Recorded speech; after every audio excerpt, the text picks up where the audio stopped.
Hello everyone, and thank you for coming. My name is Quincy Abramson, and I'm a rising senior with a dual major in Italian and International Affairs and a minor in art history.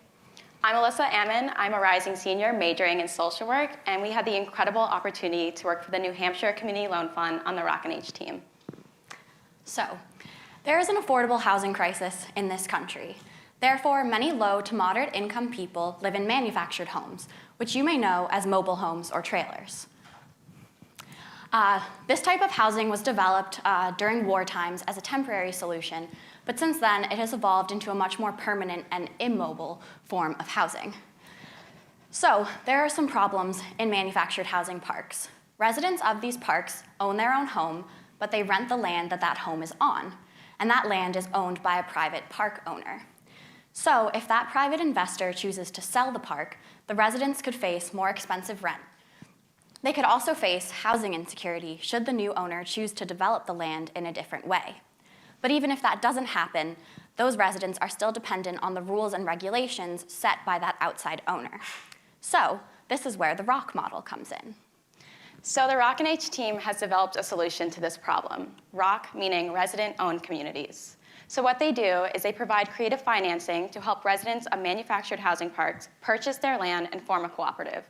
From there, the residents run and manage the cooperative with educational support from the ROCNH team through technical assistance. So that's balancing budgets, reading financial statements, and hiring outside contractors. ROCNH also monitors legislation to ensure protections for manufactured housing residents.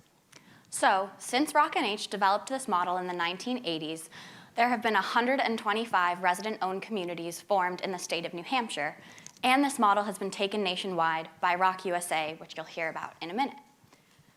So currently at ROCNH, there are 10 team members who serve these 125 communities. And last year alone, they provided 28,000 hours of technical assistance training to these New Hampshire communities. So what role did Alyssa and I play in all this? To put that into perspective for you, of more than 200 ROCs across the nation, 125 of them are located right here in New Hampshire. So we were able to take on 3 separate projects this summer. The first one being a park conversion in Charlestown, New Hampshire. We were able to canvass the park, attend and facilitate informational meetings, and even saw an election of a board of directors.